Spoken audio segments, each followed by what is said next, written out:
hello लोगोफोर खुलुमबाय आंनि मुङा अमृत बसुमतारी नोंथांखौ बड' टुब चेनेलाव बरायबाय लोगोफोर आं आसा खालामदि नोंथांमोनहा बयबो मोजां दं होनना लोगोफोर आं दिनै नोंथांमोननि थाखाय मोनसे इउनिक प्रडाक्ट लानानै फैदों लोगोफोर नोंथांनि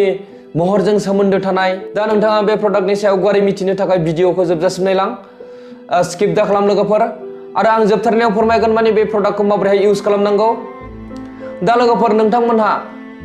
जायफोर गोदान भिउवार्सफोर बे बिथांमोना चेनेलखौ साबस्क्राइब खालामना हो आरो लोगोसे घन्टिनि सावगारियाव थुना हो जाहाथे नोंथाङा आंनि गोदान भिडिअ आपलोड खालामनायखौ सिगांग्रो नटिफिकेसन मोननानै नायग्रोनो हायो आरो मोनसे खोथाबाव लोगोफोर नोंथांमोनहा माने आंनि गोदान वाट्सएप ग्रुपआवहाय नोंथांमोनहा जइन जानो हागोन बे वाट्सएप ग्रुपनि आङो लिंकखौ माने डिसक्रिपसनाव होदों लोगोफोर माने बेवहाय लिरनाय दङ बड' टुब इउ वाट्सएप ग्रुप लोगोफोर दा नोंथांमोनहा बेवहाय माने गोरलैयैनो जइन जानो हागोन बेनिफ्राय आंखौ माने कन्टेक्ट खालामनो हागोन वाट्सएप मेसेजनि गेजेरजों लोगोफोर दा नोंथांमोनहा नायदों बड' टुब इउ दे लोगोफोर बिदिब्ला भिडिअखौ जागायदिनि लोगोफोर आं जे प्रडाक्टनि सायाव सावरायदों लोगोफोर बे प्रडाक्टआ जोबोद मोजां प्रडाक्ट लोगोफोर बे प्रडाक्टखौ माने इउरपनिफ्राय इम्पर्ट खालामनानै लाबोनाय जायो जोंनि इन्डियायावहाय दा बे प्रडाक्टआनो जाहैबाय लोगोफोर मडिकेयारनि फ्रुट अफ द आर्थ रेन्जनि लोगोफोर मुरमार्ट फेसिल बार लोगोफोर बेनो लोगोफोर नोंथांमोनहा प्रडाक्टखौ मोजां नायनानै लादो नङाबा नोंथांमोनहा आरो फिन कमेन्ट खालामनानै सोंहरगोन नङाबा प्रडाक्टनि मुङा मा होननानै दा लोगोफोर बियो मोनसे रोखोमनि साबोन लोगोफोर बियो माने फिसा फिसा मोनब्रै पेकेटाव फैयो लोगोफोर बेवहाय लिरखानाय दङ 25 ग्राम इनटु 4 बार लोगोफोर दा लोगोफोर बिनि बेसेनखौ नायग्रो दिनि दा लोगोफोर बिनि एमआरपि रेटआ जाहैबाय 325 रुपिस लोगोफोर नैफाय लिरनाय दं 325 रुपिस दा लोगोफोर बेखौ नोंथाङा जुदि फ्रि रेजिस्ट्रेसन खालामोब्ला मडिकेयारावहाय नोंथाङा बेखौ बिनि गाहायाव मोनगोन दा लोगोफोर नोंथांमोनहा बयबो नोंथांनि मोखांखौ फेसिल खालामनो थाखाय बा साफा मोजां लाखिनो थाखाय माने पार्लाराव थाङो जानांगौ पार्लारावहाय लोगोफोर नोंथांमोनहा माने बेसे 325 रुपिसाव जानानै फैया जानांगौ आरो बेबो खेबसेयावनो 500नि गोजौ लायो जानांगौ लोगोफोर आंनि आन्दाजाव दा बेखौ हिनजाव जा हौवा जा बयबो इउज खालामनो हागोन लोगोफोर दा नोंथाङा बेहाय माने मोनब्रै रोखोमनि मोननाय जायो मोनब्रै माने पिस मोननाय जायो 4 पिस दा लोगोफोर बेखौ नोंथाङा माने खमसे खम माने 2 to 3 months नोंथांनाव सोलिगोन लोगोफोर बियो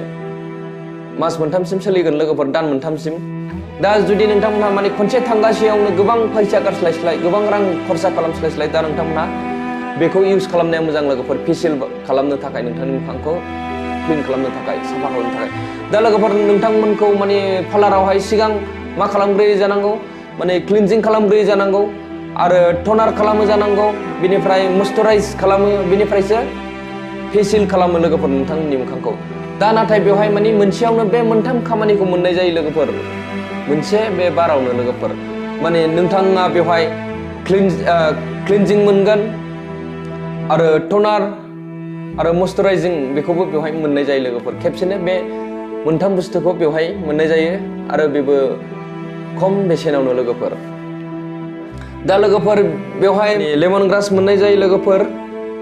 अलिभ अइल ग्रिप्स सीड अइल लोगोफोर आरो मिनारेल्सबो मोननाय जायो लोगोफोर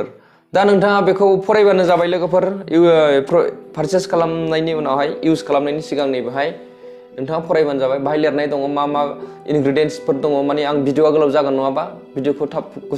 एसे गुसुं खालामसै लोगोफोर दा बिनिखायनो आङो बे इनग्रेडियेन्ट्सफोरखौ बुंजोबला लोगोफोर दा लोगोफोर बे प्रडाक्टखौ आं अलरेडि इउज खालामखांबाय माने जोबोद मोजां प्रडाक्ट लोगोफोर नोंथाङा बेखौ माने इउज खालामनायनि 10 मिनिटनि गेजेरावनो माने 10 मिनिटबो नांनाय नङा लोगोफोर 7 मिनिटनि गेजेरावनो माने नोंथाङा माने रिजाल्टखौ मोनगोन लोगोफोर जे नों बेखौ इउज खालामखांबाय दसे उनावनो माने नोंथाङा नुनो मोनगोन माने नोंथांनि मोखाङा क्लिन जाबोनो हमबाय बा गोजों जाबाय दा बेवहाय बेखौ मायाव बाहायो लोगोफोर मा खामानि मावो होननानै बुंब्ला लोगोफोर बियो नोंथांनि जे स्किना जोंना माने नानेखा जानाय होनो गोसोम जाबोनायहाय दाग आरो सोरनाबा एसे एनै पिम्पल्सफोर दङ माने सालमायफोर बेखौबो माने बियो होखारो लोगोफोर आरो नोंथांनि जे स्किननि पर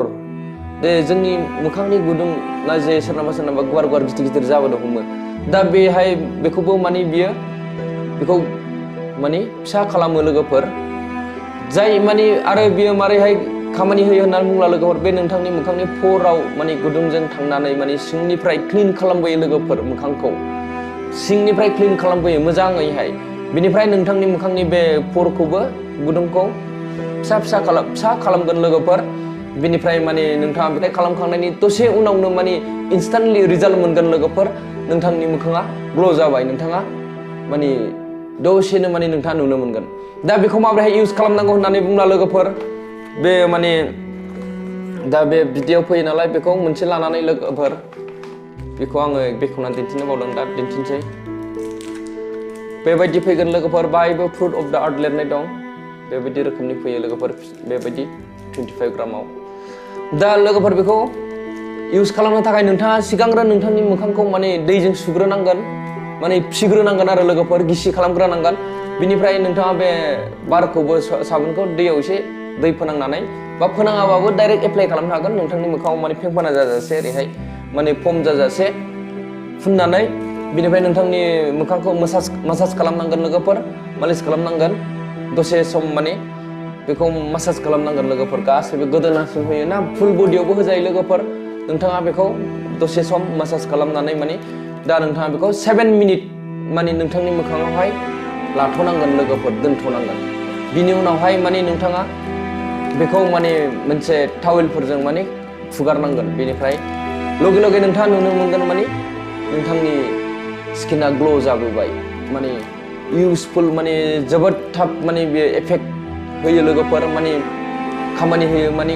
जेरैबाबो माने नोंथांनि मोखाङा क्लिन जानांगौ माने जाथारनांगौ बेजोंहाय लोगोफोर दा बेनिखायनो आं आसा खालामो नोंथांमोनहा पार्लाराव थांनानै माने फेसियेल खालामनायावहाय माने गोबां रां गारस्लायस्लाय दा बे 325 रुपिसावनो नोंथाङा बेखौ गावनि न'आवनो माने इउज खालामनो हायो लोगोफोर माने रांखौबो बासायनो हायो लोगोफोर आरो बे प्रडाक्ट बायनायाव बे प्रडाक्टखौ पारचेस खालामनायाव नोंथाङा आरो गोबां बेनिफिट मोनबावगोन नोंथाङा जुदि मडिकेयाराव प्रि रेजिस्ट्रेसन खालामनायबा बेखौ 10 to 20% डिसकाउन्ट मोनगोन लोगोफोर आरो गेरेन्टि दं बे प्रडाक्टआ दा लोगोफोर मडिकेयारनि फारसे नोंथाङा जुदि गोबां मिथिनो लुगैयोबा आंखौ वाट्सएप मेसेज खालामबानो जाबाय बे आंनि गाहायनि गोदान बड' टु इउ वाट्सएप ग्रुपआवहाय जइन जानानै लोगोफोर दा लोगोफोर आं आसा खालामो नोंथांमोनहा बे प्रडाक्टखौ इउज खालामसिगोन होननानै दा लोगोफोर आङो दिनै भिडिअखौ गोलाव खालामला दा बेखिनियावनो फोजोबबाय लोगोफोर बाय टेक केयार